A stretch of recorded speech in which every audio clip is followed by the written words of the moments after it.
do have to understand that the UN is a political construct. It's a political institution. It was created in order to provide a framework within which nation states would achieve world peace and security.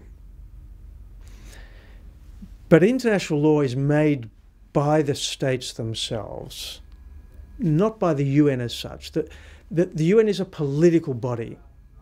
The General Assembly is a political body. The Security Council is a political body. It's not entirely separate from international law because what is expressed in that political institution can be seen to some extent as evidence of international law, but it does not create international law. So resolutions of the General Assembly, even resolutions of the Security Council, do not as such constitute international law. The International Court of Justice is set up as part of the UN apparatus. It's regarded as kind of the world court situated in The Hague. It has two kinds of functions. One, it can be called upon by two or more states who are in a conflict or have a difference of opinion.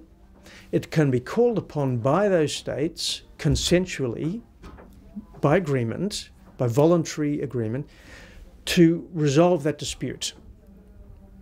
Okay, so for example, if Israel were to say, we have a dispute about the border between Israel and Jordan, and if Israel and Jordan were to agree, they could take that dispute to the Court of Justice, which they haven't done to date.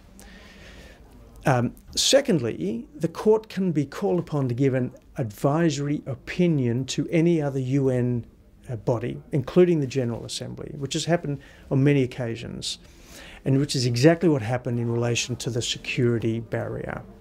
That is a non-binding advisory opinion. It does not make law, and it does not.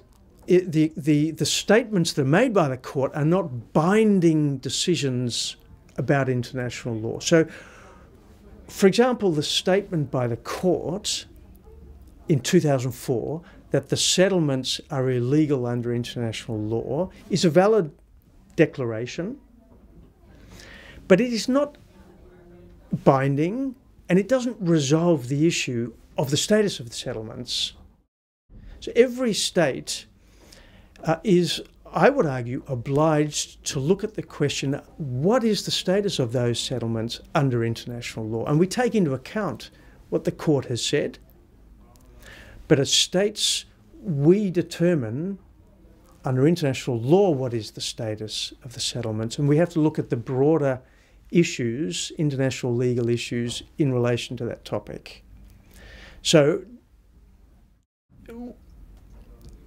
states have an obligation to look critically at what the Court of Justice says. Very important, weighs very heavily, but it's not binding. My concern about the UN is that it has become a platform within which states, which in many cases have a political, even a religious hatred of Israel, the Jewish people, or opposition, has become a platform for them to express themselves. And we've seen over the last 4 decades at least, I would argue since the Yom Kippur War, increasing alliances between groups of nations directing their hatred and opposition to the State of Israel. The Soviets, together with the Islamic nations, together with many South American and African nations. So alliances. Pretty much in all cases over the last 4 decades, it has been the so-called Arab nations which have led that process. and in many cases through the vehicle of the OIC, the Organisation of Islamic Cooperation, and the Arab League. And inevitably, you only have to read the OIC Charter to understand, inevitably their position is one of liberation of, what they call liberation of Jerusalem and the West Bank, even all of Palestine. I believe it's very important to distinguish between the political process and the legal process. Now, in that political process, many states are using that platform to express their opposition to Israel, the problems they see with the state of Israel, lack of human rights, their desire to create a Palestinian state, all of those things. They're legitimate political statements. Okay?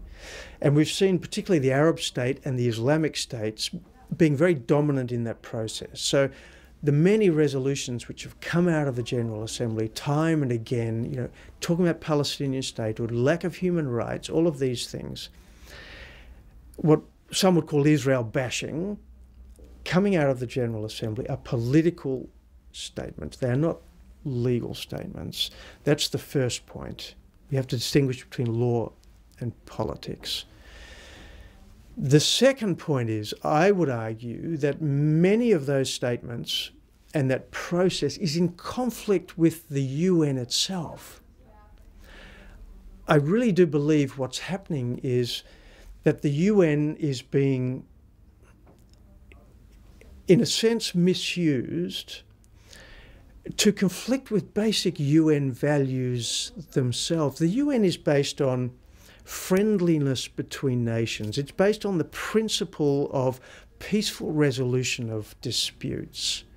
It's based on the principle of sovereign equality of states. So every state, small or large, has an equal status in the UN. It's a basic principle.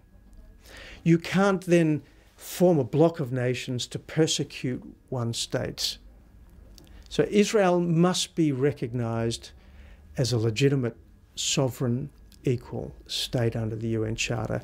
And I believe a lot of this process, which has been directed against Israel since 1973 particularly, is increasingly conflicting with the very notions of the UN, which I think we should be reclaiming and protecting.